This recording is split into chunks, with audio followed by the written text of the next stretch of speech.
예언 사역한다니까 그냥 즐기러 오는데, 예언도 즐기는 거, 예언은 도구입니다. 하나님 나라의 도구이지 즐기는 것이 아닙니다. 여러분 잊지 마십시오. 신중해야 됩니다. 그래서 제가 예언할 때 웃지 말라 그런 거예요. 변혜경 전도사님이 예언하면서 가르르 웃더냐고 막 해놓고 형제님 잘 될 거야 막 그래요. 그러면 누가 그 예언 받을까? 하나님 말씀이 웃겨요? 웃길 때는 웃어야지.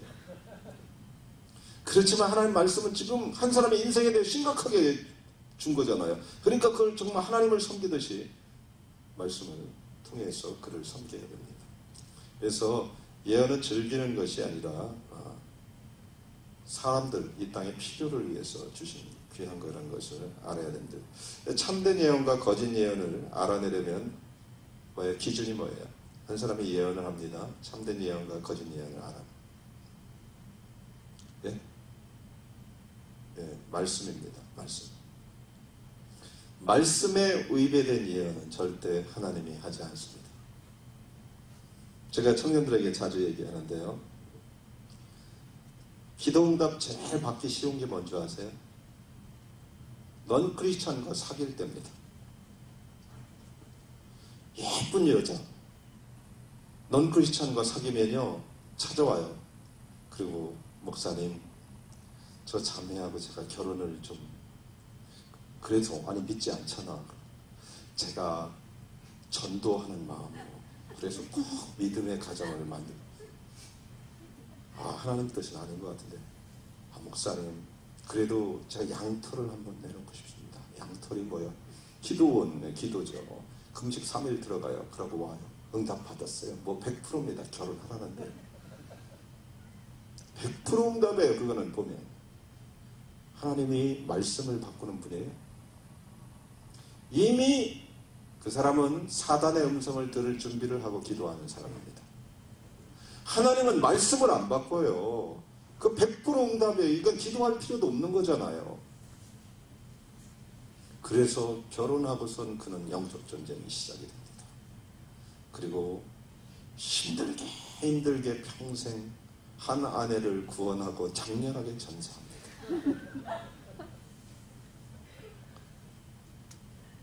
한 여인을 위해서 그는 헌신했다. 묘비는 멋있을지 모르지만 하나님이 볼 때는 그에게는 비전이 있어요. 하나님이 한 사람을 보낼 때는 하나님의 계획이 있어요. 하나님이 한 가정을 통해서 하시고자 하는 일은 우리보다 훨씬 큽니다.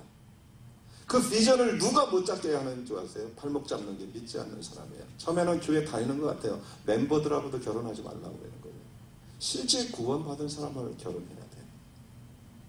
이것이 얼마나 중요한지 몰라요. 여러분 믿지 않는 사람이나 잘못 믿는 사람들은요 믿는 사람의 발목을 잡습니다. 비전을 절대 이룰 수 없습니다. 그 싸움 평생 해야 합니다. 제가 청년들한테 자주 얘기해요. 근데 들을 게 있는 자는 들을지어다.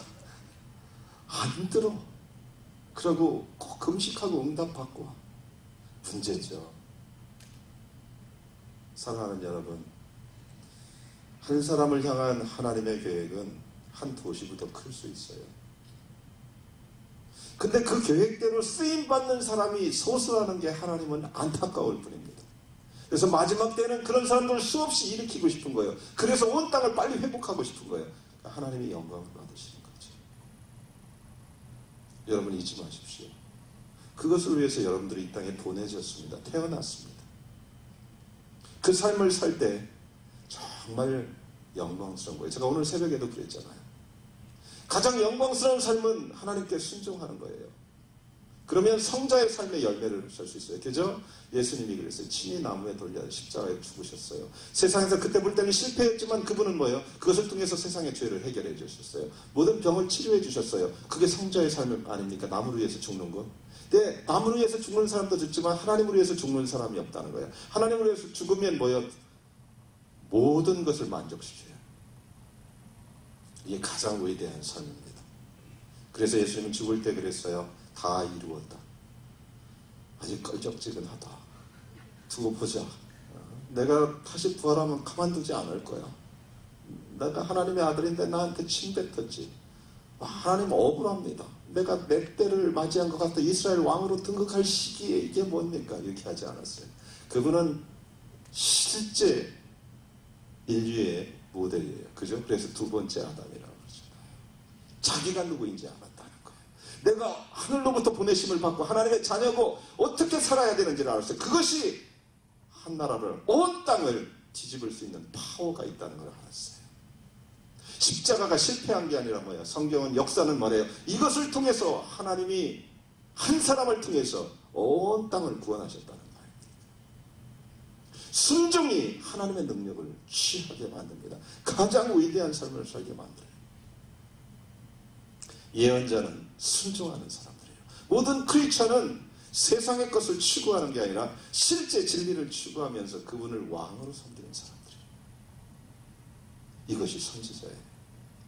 이거 해갖고 제가 타주에 강사로 가고 뭐 이렇게 해서 예언대로 참 비전이 이루어졌다. 이러면 저도 끝난 거예요. 이게 잘못 가고 있는 거예요. 하나님은 비전보다 크신 분입니다. 하나님을 놓치면 안 돼요.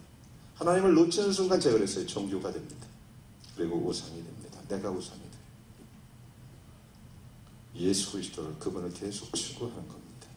이 거짓 예언을 알려면 반드시 성경을 내가 깊이 알고 있어야 됩니다. 그래서 선지자 학교 여러분들은 무엇보다도 성경을 일독하실 수 있어야 됩니다. 빠른 시일에. 제가 찬송할 때도 세 가지를 갖고 하죠. 성부, 성자, 성령님. 다 하나님이에요.